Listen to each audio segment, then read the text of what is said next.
அனைவருக்கும் வணக்கம்மா. இன்னைக்கு நம்ம ஒரு நல்ல பதிவு தான் பார்க்க போகிறோம். நாளைக்கு நமக்கு 2024 புத்தாண்டு பிறக்க போகுது. அது எல்லோருக்கும் நல்ல ஒரு வளமான நாளாக இருக்கணும், வருடமாக இருக்கணும் அப்படிங்கிறதுக்காக தான் இந்த எளிமையான ஒரு பதிவை நான் உங்களுக்கு போடுறேன். இதை எல்லோரும் செஞ்சு வாழ்க்கையில் எல்லா வளமும் நலமும் பெற்று வாழணும் அப்படிங்கிறதுக்காக தான் இந்த பதிவை போடுறேன். நான் போடுற ஒரு பதிவுமே ரொம்ப அதிகமாக செலவு இருக்கிற மாதிரிலாம் இருக்காது. ரொம்ப எளிமையான வீட்டில் இருக்கிறத வச்சு தான் நம்ம செய்ய போகிறோம். அதுவும் திங்கக்கிழமை பிறக்குது புத்தாண்டு. அதனால் திங்கக்கிழமை அப்படிங்கும்போது சிவனுக்கு மிகவும் உகந்த நாளாக சொல்லப்படுது.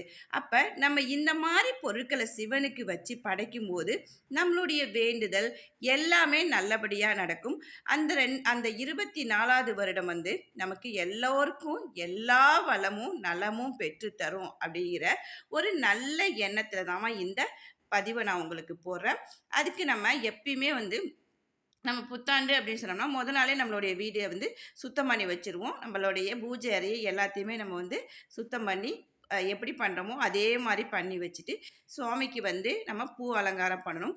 அதுவும் சிவனுக்கு நீங்கள் அன்றைய தினம் திங்கட்கிழமை, அதாவது வருகின்ற புத்தாண்டு 2024 புத்தாண்டுக்கு நீங்கள் சிவன் கோவிலுக்கு போய் வில்வ இலையால் அர்ச்சனை பண்ணினீங்கன்னா ரொம்பவே விசேஷம். உங்கள் மனசில் இருக்க எல்லா கவலைகள் பிரச்சனைகள் எல்லாமே உங்கள் வாழ்க்கையிலிருந்து ஓடோடி போயிடும் அப்படிங்கிறத நம்பிக்கையோடு செய்யுங்க. அதோடு சேர்ந்து இந்த பரிகாரமும் நீங்கள் செஞ்சீங்க அப்படின்னா ரொம்பவே உங்களுக்கு நல்ல விஷயங்கள் நடக்கும். அதுக்கு நம்ம என்ன வீட்டுக்கு வாங்கிட்டு வரணும் அப்படின்னு சொல்லி பார்த்தோம்னா உப்பு மகாலட்சுமிக்கு உகந்த ஒரு பொருள். உப்பு வாங்கிட்டு வந்தாவே நம்ம வீட்டில் எப்பயுமே நிறைவில்லாத ஒரு செல்வம் இருக்கும். நல்ல நாளில் அதனால தான் வெள்ளிக்கிழமை, செவ்வாய்க்கிழமை, இந்த மாதிரி புத்தாண்டு இந்த மாதிரி நாட்களில் நம்ம உப்பை தேர்ந்தெடுத்து வாங்கிட்டு வரோம். உப்பை அன்றைய தினம் வாங்கிட்டு வந்துடுங்க. முடிந்தால் இரவே நீங்கள் வாங்கிட்டு உங்களுடைய பூஜை அறையில் வைத்து விடுங்க. அப்படி இல்லை எங்களுக்கு அப்போ முதல் நாள் வாங்க முடியாது அப்படின்னா அன்றைய தினம், அதாவது புத்தாண்டு பிறக்கிற அன்னைக்கு நீங்கள் போய் உப்பு வாங்கிக்கோங்க.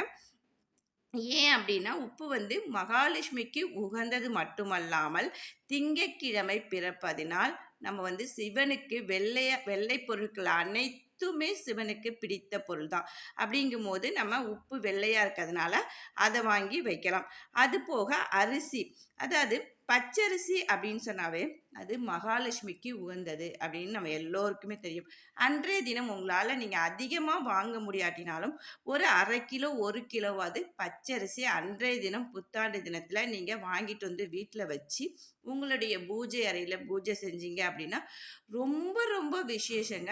உங்களுடைய வாழ்வு அன்றைக்கு ஆரம்பித்த வளமான ஒரு வாழ்வு அன்றைய வருடம் முழுவதும் உங்களுக்கு எல்லா வளமும் நலமும் கொடுக்கும் அப்படிங்கிறதுல உங்களுக்கு சந்தேகமே வேண்டாம்.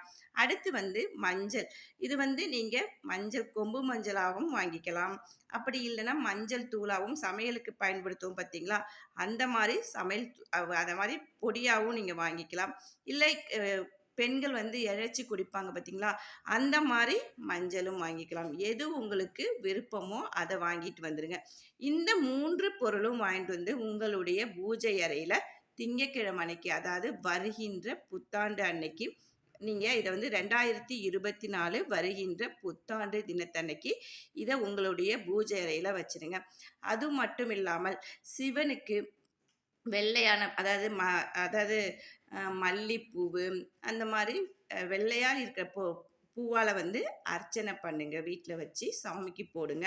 அது போக பால் பாயாசம், சர்க்கரை பொங்கல், இது மாதிரி எது வேணாலும் நீங்கள் வச்சு படைக்கலாம். உங்களுடைய வேண்டுதலை நீங்கள் அதில் வச்சு எது வேணாலும் வேண்டிக்கலாம். உங்களுடைய வேண்டுதல் கண்டிப்பாக இந்த வருடத்துக்குள்ள நல்லதே நடக்கும் அப்படிங்கிற நம்பிக்கையோடு செய்யுங்க. அன்றைய தினம் கண்டிப்பாக எல்லாருமே சிவன் கோவிலுக்கு போயிட்டு சிவனை தரிசித்து வர்றது அப்படிங்கிறது ரொம்பவே ஒரு விசேஷமானதுங்க. அதை கண்டிப்பாக எல்லோரும் செய்யணும். எல்லோரும் எல்லா வளமும் நலமும் பெற்று இந்த புத்தாண்டில் யாரும் எந்த குறையும் இல்லாமல் மன சந்தோஷத்தோடு வாழணும் அப்படின்னு சொல்லி எல்லோருக்கும் புத்தாண்டு வாழ்த்துக்களை சொல்லி வாழ்க வளமுடன்.